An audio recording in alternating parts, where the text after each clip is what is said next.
This is the monument. You can find the monument at the junction of Monument Street and Fish Street Hill in the City of London. It was built between 1671 and 1677 as a permanent reminder of the Great Fire of London a few years earlier in 1666. It's 61 metres tall and is also 61 metres from the location of the baker's house in Pudding Lane where the fire started. The fire started on the 2nd of September 1666 and raged until the 5th of September, destroying most of the city, including houses, shops and churches. Surprisingly, there was very little loss of life. Only 6 people are known to have died in the blaze, and the monument is not only to commemorate the fire, but also to celebrate the rebuilding of the city. Sadly, fires are an integral part of the history of London, with infernos throughout its history, with fires at King's Cross Station, and recently the Grenfell Tower fire still fresh in the memory for many Londoners and the tragic loss of life in these incidents. However, history has largely forgotten about one major fire in London, a fire that will make all other London fires pale in comparison when looking at its human cost. A fire so deadly that around 7% of the population of London is believed to have died in its flames. This is the horrific story of the other Great Fire of London. This is the story of the Great Fire of Southwark.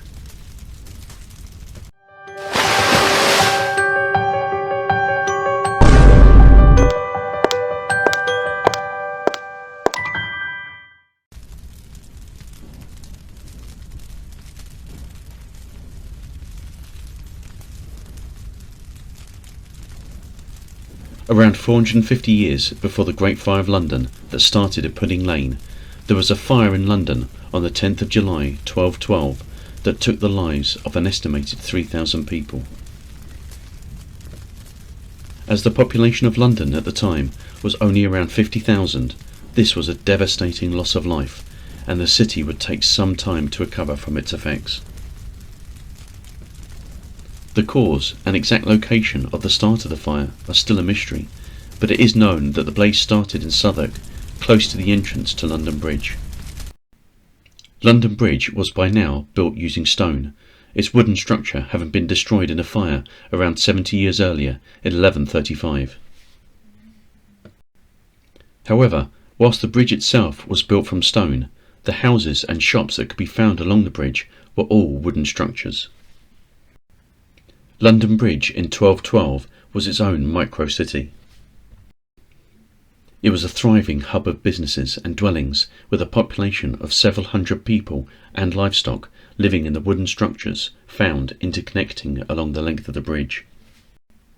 On the 10th of July, the fire started along Borough High Street and made its way towards London Bridge. A combination of the dry hot weather of the summer and high winds fed the fire, and the wooden buildings at the entrance to London Bridge soon caught alight. The residents of Southwark began to run from the flames, fleeing across the bridge, taking the bridge dwellers with them in an effort to escape to the northern side of the river. Unfortunately, the residents of the northern side, seeing the flames across the river, started to rush over the bridge with the good intentions of helping to put out the flames. The two groups met in the middle of the bridge, and panic and confusion set in. To make matters worse, buildings at both ends of the bridge were now alight, and the people in the middle were trapped. In addition to the fire, people were being crushed and trampled to death in the ensuing panic. The only escape from the flames for many people was over the side of the bridge and into the Thames below, and many victims drowned before they could be saved. Even the rescue boats making their way to the disaster would be quickly overwhelmed and would capsize, drowning both the survivors and their rescuers. Houses on the northern side of the river were now also alight, and the fire would burn until the 12th of July, destroying many buildings on both sides of the river, along with a tragic human cost.